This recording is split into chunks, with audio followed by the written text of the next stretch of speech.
Hola, ¿qué tal? Mi nombre es Ángel Trujillo y en este video vamos a recordar lo leído, analizado y estudiado en el módulo número 3 de la formación de formadores que estamos desarrollando. Para ello, tengo a bien compartirles una breve reseña, una breve remembranza sobre lo, lo analizado, la cual es la siguiente. Primero es necesario entonces recordar que eh, voy a dialogar en torno al curso 3, a sus módulos y obviamente a las experiencias vividas. Pero para ello necesito en primer lugar hacer un panorama o dar un panorama sobre el contenido que se analizó y específicamente son la interculturalidad y atención a la diversidad, el enfoque de aprendizaje de lenguas y la convivencia juvenil y cultura de paz, pero es necesario considerar lo escrito por Adames, Waki y Gustafsson en el 2011, que una enseñanza de calidad y de relevancia histórica y cultural empieza con la priorización de la lengua materna indígena. De lo contrario, la escuela repite su rol histórico de ente asimilacionista. Entonces, esta frase dejamos sentado que el idioma materno es esencial en el aprendizaje de nuestros niños, de nuestros jóvenes y de las personas en general. Es importante recordar que cuando las personas eh, egresaban de las aulas, específicamente hablando de los indígenas, era como deshacerse de su historia, de su lengua, de su vestimenta, de su propia identidad. El sistema educativo monolingüe en castellano pues no educaba, y podemos decir que actualmente no lo hace. Eh, es por eso que entendemos la necesidad de construir un nuevo sistema educativo, que es una tarea que no podemos negar, que no podemos eludir, pero que esta tarea deba responder a las demandas de los pueblos, de las identidades, esencialmente de los pueblos indígenas, y a sus necesidades en los entornos sociales en los que ellos cohabitan. Debemos ver a la educación como un camino que nos proyecte eh, la obtención de ciertas habilidades específicamente sociales, porque todos los seres humanos somos entes eminentemente sociales. Y entonces surge la siguiente interrogante: ¿cómo ha resultado eh, este aprendizaje, este modelo de la lengua materna en educación? Según señala López, la cuestión de la interculturalidad en América Latina está estrechamente relacionada con el análisis de las relaciones entre indígenas y no indígenas, y específicamente como alternativa a los proyectos de mestizaje, que es un proyecto de mestizaje que pretende hacer todo de manera uniforme o uniformar las características de la construcción de Estado, sobre todo en la nación, en las naciones y sobre todo en el continente. Este proyecto, la escuela ha sido un ente importante para la aculturación de los pueblos indígenas y sobre todo para que ellos puedan asimilar la identidad o lo que pretende la sociedad criolla.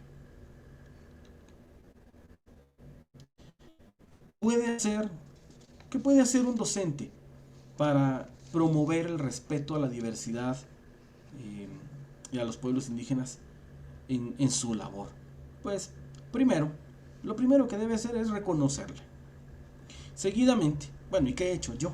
Pues he reconocido la existencia y la importancia de la identidad de los pueblos indígenas en mi trabajo con niños.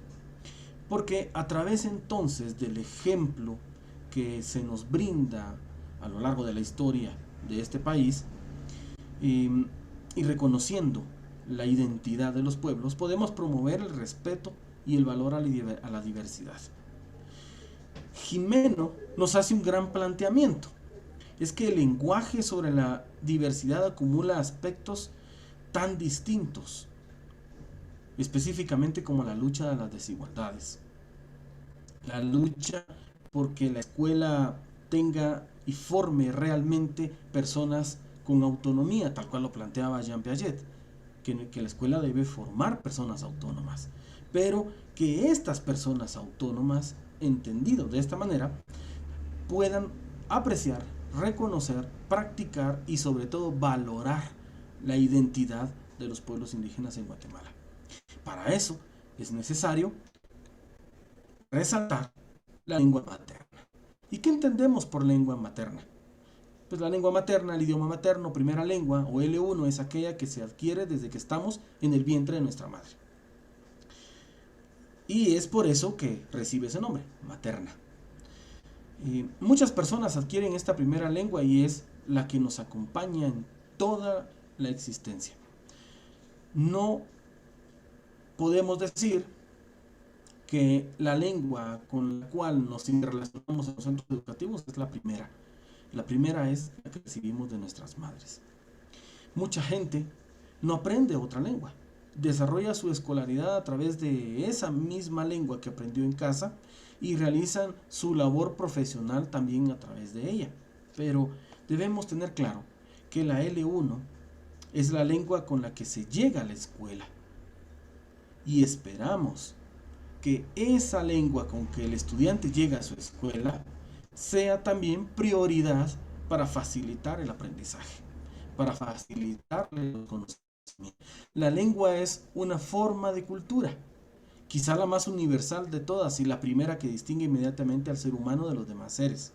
Pues toda cultura está compuesta por múltiples elementos, como la organización social, las creencias, los valores, los comportamientos, la música, la misma lengua, los medios de comunicación, etcétera, etcétera, etcétera. Y es a través entonces de la lengua que la cultura se transmite de generación en generación y asimismo las vivencias. Por eso tenemos la herencia oral. Y esta cultura infundida por la lengua materna trasciende conocimientos, trasciende creencias, trasciende la misma historia y a través suyo es posible entonces narrar cuentos, leyendas, compartir ideales, analizar la economía, como cuando un niño aprende a hablar, pues entonces aprende a vivir en sociedad, aprende a relacionarse, a compartir significados que deben ser comunes con los demás miembros de su cultura. ¿Qué ha cambiado en su forma de pensar y hacer docencia?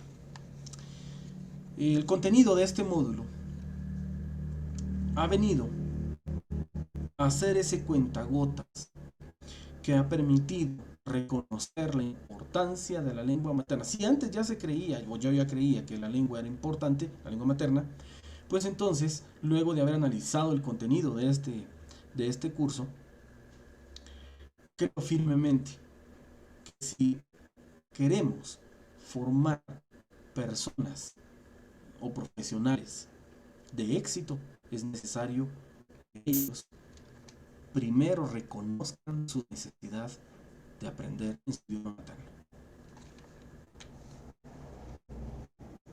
Para analizar entonces, les dejo este dato. Más o menos en las décadas de los 80 y 90 en Guatemala y en otros países de América Latina, fueron reconocidos o fue reconocido en las constituciones políticas el carácter multiétnico, pluricultural y multilingüe de las sociedades, aunque es necesario que en nuestro país aún se reconozca el carácter plurinacional. Por primera vez, otras lenguas se incorporaban al espacio escolar, además de la lengua oficial. Pero salvo las excepciones, estas escuelas veían el bilingüismo simplemente como una etapa, como una transición que era necesaria para alfabetizar y, entre comillas, civilizar más fácilmente a las personas. Bueno, este ha sido mi video, espero cumplir las expectativas y agradezco mucho por el espacio y sobre todo lo importante que ha sido el contenido del curso. Nos vemos pronto.